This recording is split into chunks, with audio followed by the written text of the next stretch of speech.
आज मीठे बाबा हमें ये सत्य समझाते हैं कि दुनिया में ऐसा कहते हैं, जब कोई उल्टी चलन चलते हैं तो कहते हैं शल तुमको ईश्वर मत देवे।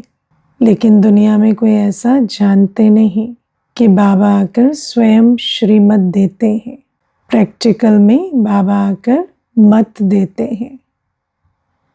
तो हम वो पद्मा पदम भाग्यवान बच्चे हैं जो प्यारे बाबा से श्रीमत ले रहे हैं।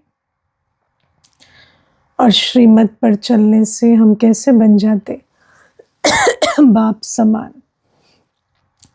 तो बाबा कहते मुझे कहते हैं एक ओंकार कर्ता पुरुष और निर्भय। तो तुम्हें भी मत देता हूं कि तुम अपने को आत्मा निश्चय करो तो निर्भय हो जाएंगे। तो सभी निर्भय हो गए। निर्भय हो गए। भय की भाषा क्या होती है? कैसे पता चलता है ये भय है?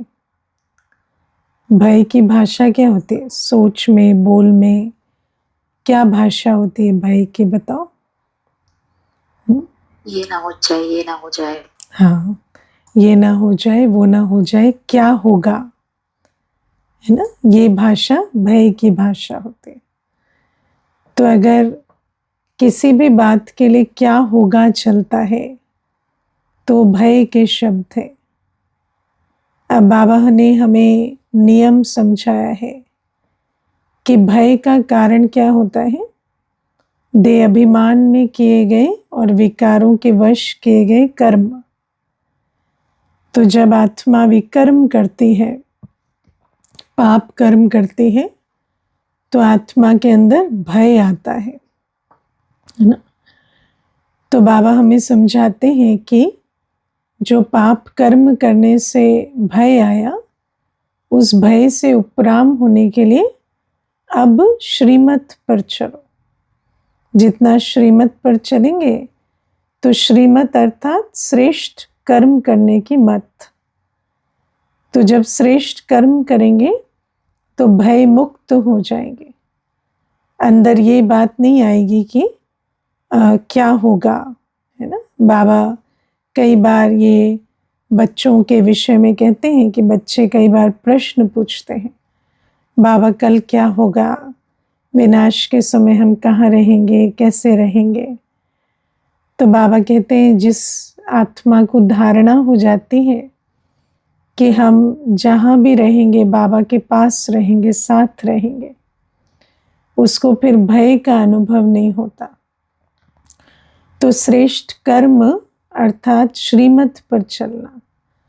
जितना ज्ञान का विचार सागर मंथन करेंगे, धारणा करेंगे, जितना याद की यात्रा में रहेंगे, जितना आत्म अभिमानी स्थिति में स्थित रहेंगे, जितना सेवा के द्वारा पुण्य का खाता जमा करेंगे, धारणा युक्त होकर अवगुणों को चेक और चेंज करेंगे, अवगुणों के वश किसी को दुख देना छोड़ेंगे, तो भय भी नहीं लगेगा। अंदर ये भी नहीं आएगा कि क्या होगा। लेकिन आज जो मेरे दिल में पहले जो बात आ रही है वो आपको पहले सुनाती हूँ। कई बार मनुष्य को भय माना समझ नहीं आता। भय माना क्या होगा, इसका भय। लेकिन निर्भय होने का अर्थ ये नहीं होता है कि हमें कर्म की गति का अटेंशन खत्म हो जाए, है ना? आपने कई बार मुरली में सुना होगा, बाबा कहते हैं अपने कर्मों का डर होना चाहिए, है ना? तो कर्म का डर जरूर होना चाहिए। और कर्म का डर ये नहीं होता कि क्या होगा, क्योंकि कर्म कर लिया फिर तो पता है कि ड्रामा है। लेकिन कर्मों का डर माना करने से पहले अटेंशन जरूर होना चाहिए। और कई बार ऐसा भी होता है कि मनुष्य आत्मा को अटेंशन का टेंशन होता है, उसको भी वो भय समझते हैं, लेकिन वो भय नहीं है, वो तो एक आत्मा की एक शक्ति है कि जो बात उसको कल नुकसान कर सकती है, उसके लिए उसके अंदर से ऐसे एक जिसको कर्मों का डर की अनुभूति हो, जिससे वो आज पाप कर्म से बचे, है ना। जो आज पाप कर्म से, जब पाप कर्म करने जाते हैं और आत्मा को अगर उस कर्म को करने में डर ना लगे, उसको ये अटेंशन ना आए कि मुझे ये नहीं करना है, मुझे ऐसा कोई कर्म नहीं करना जिसका मुझे कल भुगतान करना पड़े, तो अगर ये रूप भी नहीं है तो ऐसी आत्मा को निर्भय नहीं कहते, है ना। तो बाबा हमें कहते हैं कि भय माना वो जो भय होता है ना, जो पिछले पाप कर्मों के जमा के खाते से, क्योंकि विकर्म का खाता बहुत है, तो अंदर से जो हर बात में आता है, क्या होगा, कैसे होगा, कहाँ रहेंगे, कैसे चलेंगे, वो जो भय है जिसको हम इनसिक्योरिटी की भावना कहते हैं या भविष्य का भय कहते हैं, उस भय से आत्मा को छूटना है, क्योंकि वो भय नेगेटिव होता है, उस भय से कोई लाभ नहीं होता, उस भय से तो सिर्फ नुकसान होता है। क्योंकि एक तो एक तरफ कुछ कर भी रहे हैं, काम भी कर रहे हैं, अपना 100% भी दे रहे हैं, और फिर क्या होगा, अच्छा होगा या नहीं होगा, रिजल्ट आएगा या नहीं आएगा, वो जो एनर्जी है वो हमारे कर्म को जैसे कमज़ोर कर देती है, इसीलिए उसको भय कहा जाता है, वो नेगेटिव चीज़ है। लेकिन अगर कर्म करते मुझे ये अटेंशन ही नहीं है कि मैं ऐसा कोई कर्म ना करूं जिसका मुझे कल भुगतान करना पड़े, या मैं केयरफुल नहीं हूं, तो उसको निर्भय नहीं कहा जाता। और कई बार बच्चे जो हैं बाबा का ज्ञान सुनने के बाद कहते हैं कि जैसे जैसे समझ बढ़ रही है कर्मों की, तो भय बढ़ रहा है ना। कि पहले तो जैसे अगर अमृत वेला नहीं उठते थे तो कुछ ऐसे फील नहीं होता था, या विकार में गए तो ऐसा नहीं लगता था कि ये पाप है, लेकिन अब जैसे जैसे समझ बढ़ रही है कर्मों की, तो भय भी बढ़ रहा है। कई इस प्रकार का भी वर्णन करते हैं, लेकिन वो भय नहीं है। जिस चीज़ को आप कंट्रोल कर सकते हैं उससे डरने की आवश्यकता नहीं है। वो जो फीलिंग आपको आ रही है, समझ जैसे बढ़ती है, तो वो जो फीलिंग आ रही है उसको हम भय नहीं कहेंगे, उसको तो हम कहेंगे कि हमारी जो बुद्धि है वो जागृत हो रही है और हमें इशारा दे रही है कि ये करना है, वो जैसे हमें सावधान कर रही है, वो तो सावधानी है। अब आप देखो, जैसे मुझे याद है एक बार एक माता आई, तो उनको मैंने कोर्स कराया, तो वो मुझे कहती कि जब तक मुझे ये नहीं पता था कि कर्म की गति क्या है, और मुझे ये नहीं पता था कि मेरे संकल्प बोल कर्म से भाग्य बन रहा है, तो मुझे इतना भय नहीं लगता था। लेकिन अब ऐसा लगता है, अच्छा 1 घंटे से व्यर्थ सोचा तो फिर इसका भी कार्मिक अकाउंट बन गया, या इसको ये कह दिया तो ये कार्मिक अकाउंट बन गया, तो मुझे इस वजह से बहुत टेंशन होने लगी है। तो मैंने उनको कहा कि लेकिन अगर आपको टेंशन नहीं भी होती तो वो सत्य है ना। तो ये टेंशन होना ये अच्छी बात है, उस टेंशन को आप अटेंशन में बदलो, उस टेंशन के स्वरूप को बदलो। जिस चीज़ को हम कंट्रोल कर सकते हैं, जो मेरे कंट्रोल में है, उसके लिए भय शब्द प्रयोग नहीं किया जाता, है ना। अब मैं क्या करूं, मैं अपनी सारा समय शक्ति व्यर्थ गंवाती रहूं और फिर मैं कहूं मुझे बहुत डर लगता है कल कुछ बुरा ना हो जाए। स्टूडेंट होते हैं ना, टीवी देखते रहेंगे और कहेंगे बहुत डर लग रहा है, एग्जाम में क्या होगा।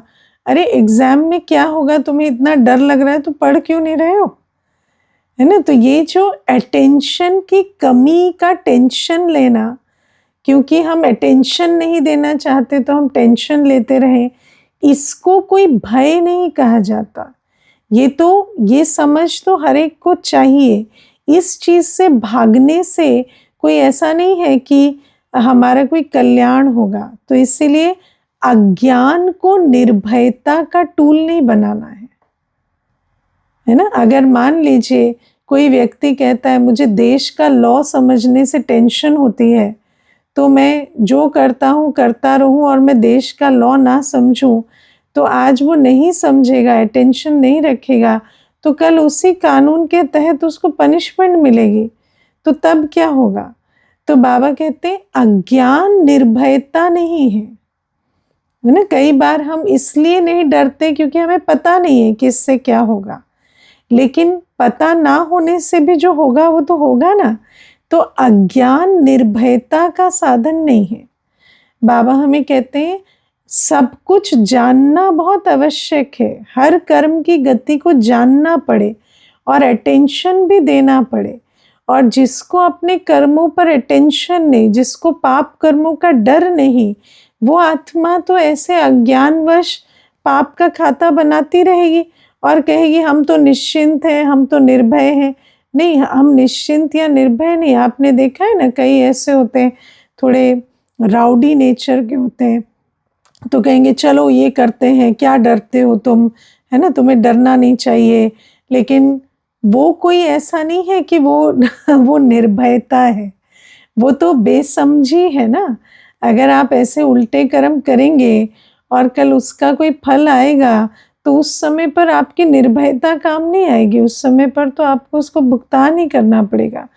तो अज्ञान को कभी निर्भयता नहीं समझना चाहिए। तो इसीलिए जब हमें ज्ञान मिलता है तो हमें ये नहीं समझना है कि मुझे ज्ञान मिल गया है तो मुझे ज़्यादा टेंशन होती, नहीं। ये टेंशन को तुम्हें अटेंशन में बदलना है, इस टेंशन से तुम्हें भागना नहीं है। मुझे एक बार एक माता कहती थी कि जब मैं बाबा के पास आई तो रोज़ विनाश विनाश विनाश सुनती तो मुझे डर लगता था, तो मैंने मुरली सुनना छोड़ दिया। या बार बार सुनती कि ये करेंगे तो अंत में पछताना पड़ेगा, वो करेंगे या अंत में पछताना पड़ेगा, कोई धारणा की बात सुनती तो मुझे डर लगता था। तो मैंने क्या किया, मुरली ही सुनना छोड़ दिया, क्योंकि ना रहेगा बांस ना बजेगी बांसुरी, है ना।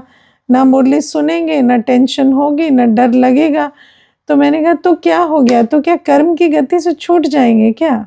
धारणा नहीं करेंगे, जो बाबा कह रहा है कि धारणा नहीं करेंगे तो दैवी संपन्न दुनिया में कैसे जाएंगे या अंतमत्य सोगति को कैसे पाएंगे? तो वो तो सत्य है ना, उससे भागने से कुछ नहीं होगा। तो इसीलिए बाबा हमें कहते हैं अज्ञान को कभी ऐसे नहीं कहना है कि हम निर्भयता में हैं। आप अगर नहीं जानते और नहीं डरते तो जानो और डरो और उसके कारण अटेंशन में रहो, वो अच्छी बात है। लेकिन बाबा कहते हैं कि जो वर्तमान हमारे कंट्रोल में है उन कर्मों के प्रति हम अटेंशन देंगे। लेकिन जो हमने पिछला खाता बनाया है, जिस कारण से अभी हम कुछ नहीं कर सकते, लेकिन अभी जब जो हम संपूर्ण रूपेण श्रीमत पर चलकर भी जो भय लगता है क्या होगा, वो क्यों है? पिछले पाप के खाते के कारण, क्योंकि पिछला बोझ बहुत है। तो वो जो पिछला बोझ है उसको उतारने के लिए जो बाबा हमें विधि बताते हैं कि जो पुराने विकर्म विनाश करने हैं, उसके लिए हमें आत्मिक अभ्यास करना है, उसके लिए हमें बाबा की याद में रहना है। उसी से पुराने विकर्म विनाश होंगे, पुराने विकर्मों से जो भय की अनुभूति होती है वो बोझ कम होगा। तो बाबा हमें, क्योंकि वर्तमान में कई बार हम ऐसा अनुभव करते हैं ब्राह्मण कि सुबह से लेकर रात तक बाबा की श्रीमत पर दिनचर्या हम चला रहे हैं, कई बार ना कोई दुख दे रहे हैं ना कोई दुख ले रहे हैं, बहुत अच्छे प्रकार से अच्छे ब्राह्मण की तरह चल रहे हैं, लेकिन फिर भी अंदर कई चीज़ों का भय रहता है। तो वो जो भय है, वो उस भय से उपराम होने के लिए क्या करना है? उस भय से उपराम होने के लिए हमें आत्मा का अभ्यास करना है और बाबा की याद में रहना है। और बाबा कहते हैं कि आत्मिक अभ्यास जो है, मैं आत्मा हूँ, ये हमें बहुत भय से छुड़ाता है। क्योंकि एक तो आत्मा अजर अमर अविनाशी है, तो जितना हम इस स्मृति में रहते हैं कि मैं अविनाशी हूँ, तो हमें स्थूल भय लगना बंद हो जाता है ना। जैसे बीमारी का, आयु का, या परिस्थितियों से, कई बार है ना, परिस्थितियों में कोई ऐसी चीज़ है जिससे हमें नुकसान की पॉसिबिलिटी नज़र आती है, तो हमें समझ आता है कि आत्मा जो है वो शरीर से न्यारी है और आत्मा अविनाशी है। मैं आत्मा अविनाशी हूँ, तो मुझे डरने की कोई आवश्यकता नहीं। आत्मा की परिभाषा क्या है? जल, वायु, अग्नि, पृथ्वी, आकाश तत्व मुझे छू नहीं सकते। तो जब पांचों तत्व मुझे छू ही नहीं सकते, तो मुझे किस बात का भय है? तो मुझे इस बात को बार बार अपने अंदर जैसे इमर्ज करना है। दूसरी बात, क्या होगा, है ना, क्या होगा बहुत बड़ा भय का प्रश्न बन जाता है। तो क्या होगा? वही होगा जो ड्रामा में होगा। वो देखो, कोई हमारे साथ कुछ कर नहीं सकता, कोई हमारे को छुड़ा नहीं सकता। अगर मेरे ड्रामा में है तो वो सीन मुझे पार करनी ही है, तो उसके लिए डरने की कोई बात नहीं है ना। क्या होगा का जो प्रश्न है, या ये हुआ तो ऐसा तो नहीं हो जाएगा, नहीं, मुझे वर्तमान श्रीमत प्रमाण कर्म करना है। और अगर ड्रामा में कोई सीन है तो वो डरने से तो छूट नहीं जाएंगे ना, डर डर डर डर डर डर के भी उसको पास करना पड़ेगा। तो मुझे कई बार व्यक्ति कहते हैं ना कि ये डर लगता है कि ऐसा हो जाएगा, वैसा हो जाएगा, तो कहते कोई बात नहीं, डर डर के पार कर लो, वैसा भी कुछ नहीं है। क्योंकि डरो चाहे ना डरो, जो ड्रामा में है उसको फेस तो आपको करना ही पड़ेगा। इसीलिए बाबा हमें कहते हैं कि डरने का कोई पॉइंट नहीं है, क्योंकि जो आपके ड्रामा में है उसको आप बदल नहीं सकते, है ना। जो भी ड्रामा में है उस पे, उसको डरने से वो बदल जाता तो हम डरते, लेकिन डरने का तो कोई पॉइंट ही नहीं है ना। तो जैसे जैसे हम आत्मा का ज्ञान समझते जाते हैं कि मैं आत्मा, पूरे 84 जन्मों की पूरी रील मेरे अंदर है, और हर एक परिस्थिति, हर एक जो बात है वो मैंने हर कल्प पार की है, तो नथिंग न्यू, जैसे पार की है वैसे पार करेंगे। तो जैसे जैसे ये बातें धारण होती हैं तो निर्भय बन जाते हैं, है ना। जिसको दुनिया में कहते हैं ना लोग कि ये बहुत चिल है, या इनको कोई ऐसा नहीं है कि ये ना हो जाए, वो ना हो जाए, ये संकल्प नहीं चलते। तो ऐसे कब बनेंगे? जब आत्मा का ज्ञान, आत्मा के पाठ का ज्ञान धारण हो जाता है कि मेरे सोचने से तो कुछ बदलेगा नहीं, जो ड्रामा में रिकॉर्डेड है, जो मेरा पाठ है, वो तो मुझे बजाना ही है। और भय से मुक्त करता है बाबा का हाथ और साथ, क्योंकि जैसे जैसे हमारे अंदर ये धारण हो जाता है कि ठीक है, ड्रामा अनुसार जो भी बातें आएंगी वो तो आएंगी, लेकिन मेरा बाबा जो सर्वशक्तिवान है वो साथ है, तो हर बात छोटी है। और जैसे जैसे हम बाबा की याद में रहते हैं, साथ की महसूसता करते हैं। और मैं अपने प्रैक्टिकल अनुभव से सुनाती हूँ कि जब मैं शुरू में ज्ञान में आई, तो मेरे लिए ये एक थियोरी थी कि ठीक है, बाबा का साथ है और बाबा के साथ से हम परिस्थितियों को पार कर लेंगे। लेकिन जैसे जैसे हम बाबा की याद में रहे और परिस्थितियाँ आई, और अनुभव किया कि परिस्थिति आई और हम बाबा की याद में रहे, और सही समय पर सही बात सूझी, इशारा मिला, गाइडेंस मिली, और वो बात पार हो गई, तो धीरे धीरे इतना निश्चय बढ़ता गया कि हाँ, जैसे पीछे सारी बातें पार की, ऐसे आगे भी कोई बात आएगी तो बाबा के साथ हम पार कर लेंगे। और वो नथिंग न्यू है और कोई बड़ी बात नहीं, जिसका साथी है भगवान, उसको क्या रोकेगा आंधी और तूफान। तो ये धारणा जैसे जैसे बढ़ती जाती है, तो ये क्या होगा, ऐसा होगा तो वैसा तो नहीं हो जाएगा, ये बातें छूट जाती हैं। तो बाबा हमें 2 बातें जो निर्भय बनने की बताते हैं वो है, एक है श्रेष्ठ कर्म करो, है ना? क्योंकि ऐसा नहीं है कि कर्म से ना डरना निर्भय होना है। तो श्रेष्ठ कर्म करेंगे तो जो विकर्म का खाता है, जो सामने भी आएगा हमारे, तो श्रेष्ठ कर्मों के खाते से जो बल जमा किया है, जो दुआएं या पुण्य का खाता जमा किया है, सेवा से जो पुण्य का दुआओं का खजाना जमा किया है, वो खाता उसको चुक्त करने में मदद करेगा। और दूसरा कि जब हम आत्मिक अभ्यास करते हैं और बाबा की याद में रहते हैं, तो बाबा के साथ के अनुभव से, है ना, या ड्रामा पर निश्चय और बाबा के निश्चय के बल से हम निर्भय और निश्चिंत बनते चले जाते हैं। तो ये पहली बात है जो प्यारे बाबा हमें समझाते हैं। फिर बाबा आज हमें कहते हैं कि हम बच्चे जैसे खिलौना है, आत्मा चाबी है और शरीर खिलौना है।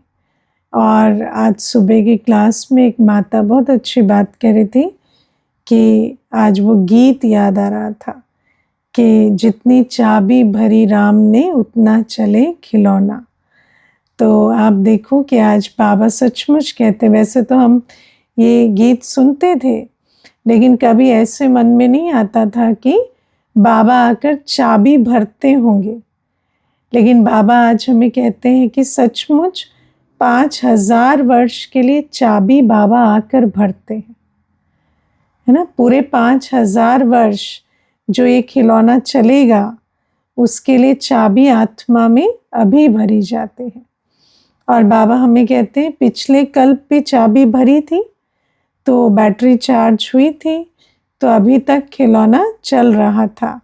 और बाबा हमें कहते देखो जब बैटरी ढीली हो जाती है तो क्या अवस्था हो जाती है ना? मुझे याद है एक बार ना हमने एक ब्लूटूथ मंगाया, मैंने पहले भी सुनाया शायद। तो ब्लूटूथ मंगाया तो वो ब्लूटूथ कनेक्ट ही ना हो। अब वो नया था तो वो कनेक्ट ना हो, सिग्नल पकड़े, कभी आवाज़ आए कभी ना आए, कभी सिग्नल पकड़े कभी ना पकड़े। तो जो भाई लेकर आया था, मैंने उससे कहा कोई चीज़ की कदर नहीं है, पैसे बर्बाद करके आ गए और ये क्या सामान उठा लाए उल्टा पुल्टा, और ये चल नहीं रहा है, और जाओ इसको वापस करके आओ। तो भाई कहता है अरे दीदी रुको तो सही, थोड़ा ट्राई करने दो। तो उसने क्या किया, उसको लेके चार्ज में डाल दिया। तो जैसे ही चार्ज हो गया वो इतना बढ़िया चला, है ना, साउंड भी आए, सिग्नल भी पकड़े। तो मैं उस दिन उसको कहती कि देखो चार्ज और डिस्चार्ज में कितना फ़र्क होता है।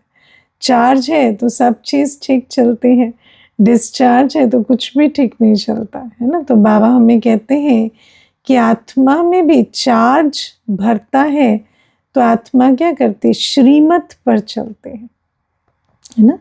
जब आत्मा में चार्ज भरता है ना, तो आत्मा को श्रीमत पर चलना सबसे सहज लगता है ना? मुझे एक भाई बहुत अच्छी बात कहते थे, कहते कि मैं कभी कभी वो ज्ञान में नहीं है, दुनिया की बात मैं बता रही हूँ। तो कहते मैंने ना बहुत जैसे ऑनलाइन कुछ ना कुछ मैं सुनता रहता हूँ, कुछ ना कुछ पढ़ता रहता हूँ, ज़्यादातर ब्रह्मा कुमारी का ही सुनता हूँ।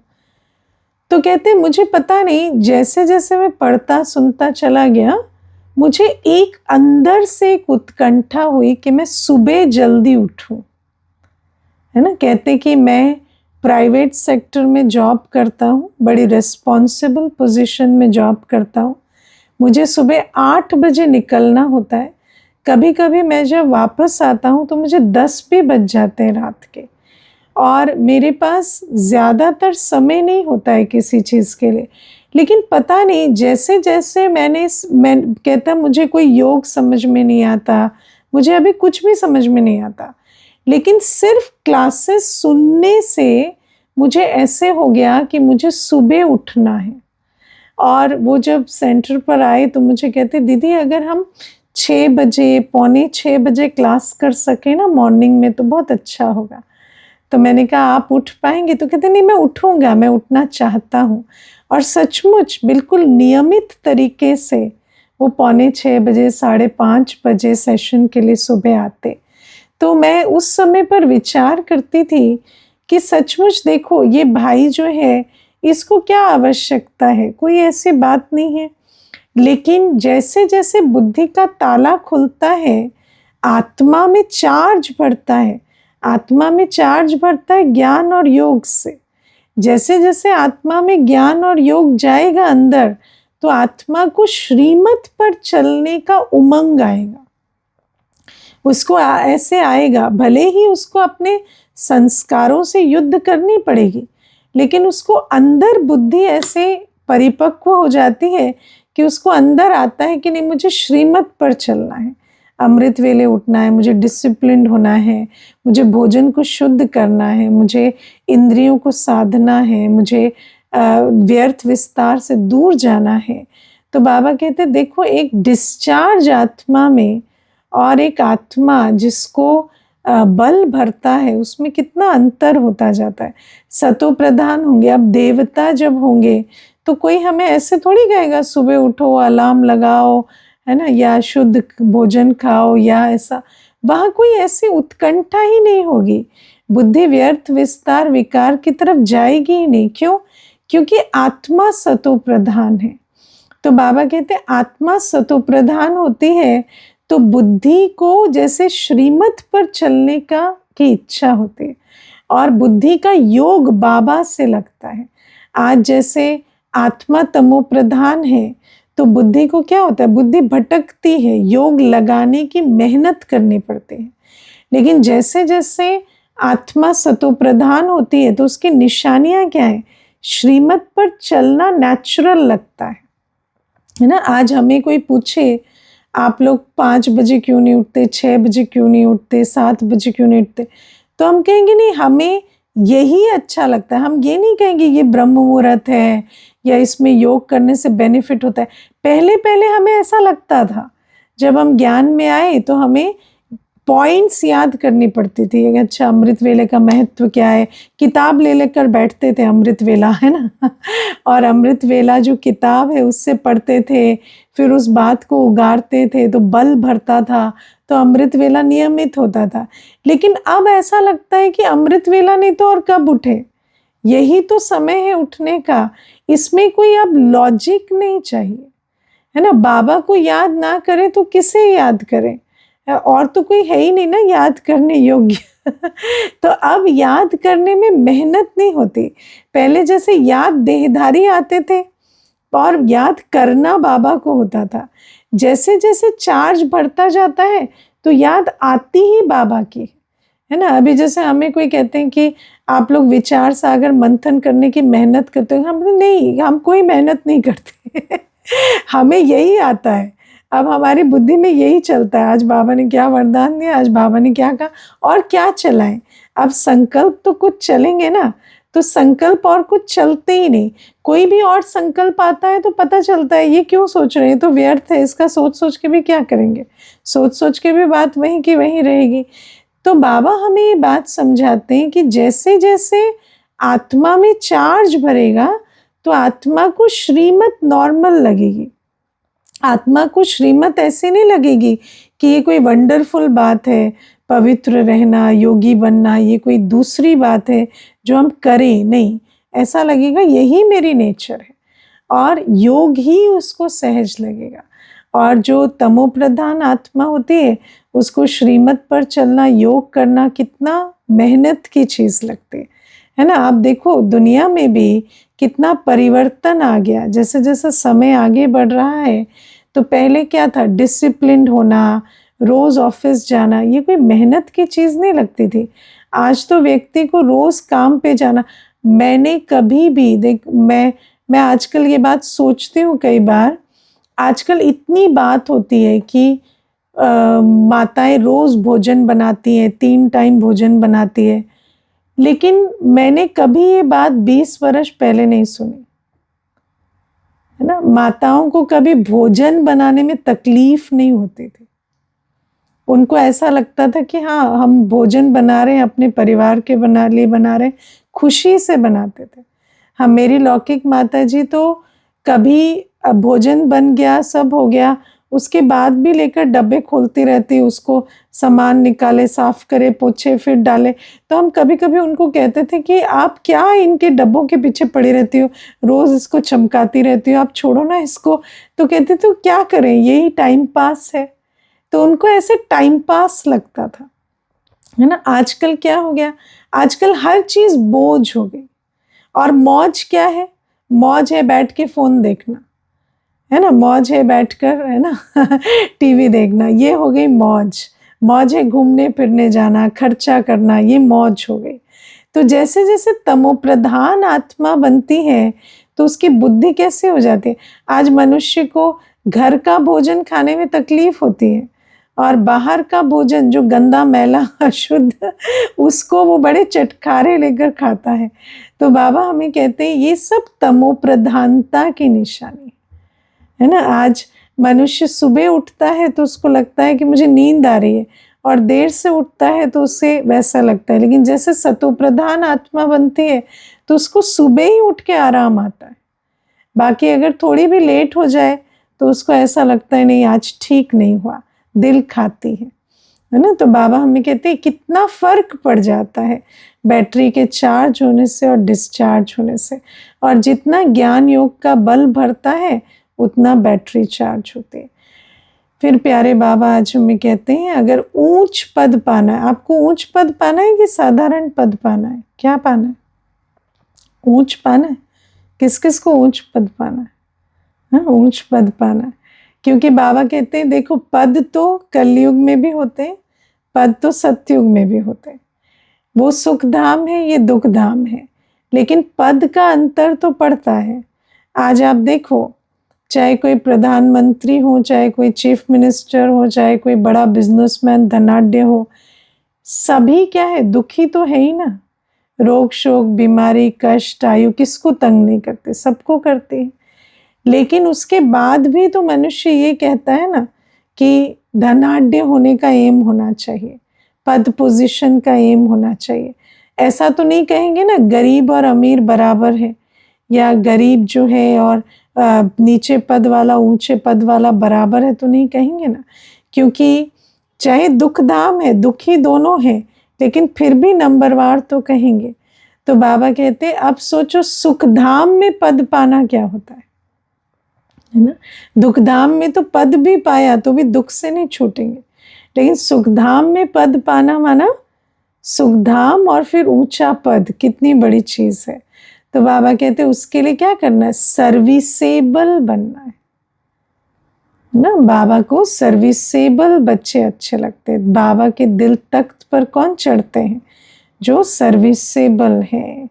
और बाबा कहते हैं अर्पण भी जाना है, सर्व समर्पण भी जाना है और सर्विस भी करनी है। दोनों सब्जेक्ट पर ध्यान देना है। ऐसे नहीं कि सिर्फ सर्विस करेंगे, नहीं, अर्पण भी जाना है, अपना तन मन धन बलिहार भी करना है और फिर सर्विस भी करनी है। तो जैसे कई बार ऐसा होता है ना, कोई हमें कहते हैं कि आप हम अर्पण जाते हैं, है ना। तो जैसे कोई अपना धन लगाते हैं, अच्छा ठीक है, धन आपने लगाया, लेकिन उस धन को कार्य में भी कौन लगाएगा। तो अपनी जीवन भी लगाओ ना, अपना समय भी तो दो, है ना। तो बाबा कहते तन भी लगाना है, मन भी लगाना है, धन भी लगाना है, समर्पण भी जाना है और सर्विस भी करनी है। अब ब्रह्मा भोजन के लिए हमें देखो, सेंटर पर ब्रह्मा भोजन होता है, तो ब्रह्मा भोजन के लिए हम अपना कणा दाना भी स्वाहा करें और साथ में फिर हम ब्रह्मा भोजन बनाने के लिए भी प्रस्तुत, है ना। जब भी मानो दूर रहते हैं तो कभी आए तो उस समय तो ब्रह्मा भोजन पर अपना हड्डी हड्डी स्वाहा करो, या जहाँ हम रहते हैं तो 3 टाइम हम भोग लगाएं, प्यारे बाबा को बड़े प्यार से भोग लगाएं। अभी पीछे एक माता से बात हो रही थी, माता कहती है युगल रहते नहीं है ना दीदी, तो 1 टाइम भोग लगाती हूँ, 1 टाइम भोजन बनाती हूँ और एक टाइम में तीनों टाइम का हो जाता है। मैं हूँ, बच्चे हैं, बच्चों के तो क्या ही नखरे हैं, तो मैं एक टाइम भोजन बनाती हूँ, तीनों टाइम खिला देती हूँ। और युगल आते हैं तो 3 टाइम भोजन बनता है, तो भोग लगता है। तो मैं उनको यही कह रही थी कि युगल का महत्व कितना है और बाबा का नहीं है ना? बाबा के लिए 3 टाइम आप भोजन नहीं बना रहे हो, लेकिन युगल जब आते हैं तो 3 टाइम भोजन बनता है। कहते नहीं ड्राई फ्रूट लगा देते, तो अरे युगल को भी ड्राई फ्रूट खिला दिया करो, है ना? ड्राई फ्रूट खा लेंगे 2 टाइम। तो बाबा कहते हैं कि इस प्रकार से हमें समझना है कि अर्पण में भी जाए और फिर हड्डी-हड्डी स्वाहा भी करे, है ना? क्योंकि कई ऐसे होते हैं अर्पण तो चले जाते हैं लेकिन फिर सिर्फ धन लगाएंगे और हड्डी-हड्डी स्वाहा नहीं करेंगे। तो हड्डी-हड्डी स्वाहा कौन करेंगे, है ना? सिर्फ जो सेंटर निवासी हैं, वो कोई लेबर थोड़ी है जो है ना उनको पैसा दिया और वो काम करेंगे, ऐसा तो नहीं है ना। तो बाबा कहते हैं हर बच्चे को पद पाना है, तो हर बच्चे को हड्डी-हड्डी स्वाहा भी जाना है और सर्व समर्पण भी जाना है। हर कार्य हर बच्चे को करना है। ऐसे नहीं कि तन लगाने वाले तन लगाएंगे, धन लगाने वाले धन लगाएंगे, नहीं, सब कुछ हर एक को लगाना है ना? कोई कम लगाएगा, कोई ज़्यादा लगाएगा, लेकिन लगाना चाहिए। मुझे याद है एक माता आती थी ज्ञान में, तो बूढ़ी माता थी, मेरे हिसाब से कुछ भी नहीं तो 80 वर्ष की होगी। तो मुझे कहती कि दीदी मैं ना रोज़ 2 घंटे सेवा में आऊँगी, मुझे सेवा देना। तो मुझे आता अब ये क्या सेवा करेंगी 80 वर्ष में अब। तो फिर मैं उनको एक दिन आई तो मैंने कुछ उनसे कराया नहीं। मैंने कहा अच्छा भई आप मुरली पढ़ लो, योग कर लो। तो फिर मुझे कहती कि क्या मेरी हड्डी-हड्डी स्वाहा नहीं होगी क्या? तो मैंने कहा नहीं होगी, क्यों नहीं होगी? आप बताओ क्या करोगे?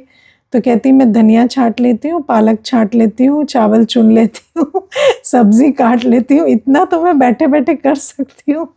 तो फिर तब से वो सेवा उनको दी, है ना? और वो कितने अच्छे से, खुशी से 2 घंटे लगाकर वो सेवा करती है और कहती कि मुझे ऐसे आता है कि जब अंतमते सोगति होगी, तो मेरा ये भी खाता जमा होगा।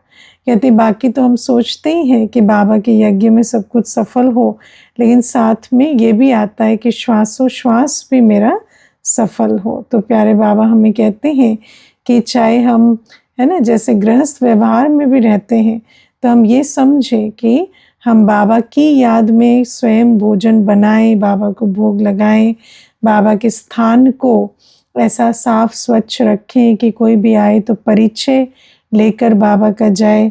जब सेंटर आते हैं तो भी कर्मणा सेवा पर हम अटेंशन दें और फिर सर्व समर्पण भी जाए, तब जाकर हमें ऊंच पद की प्राप्ति होगी। अच्छा, ओम शांति।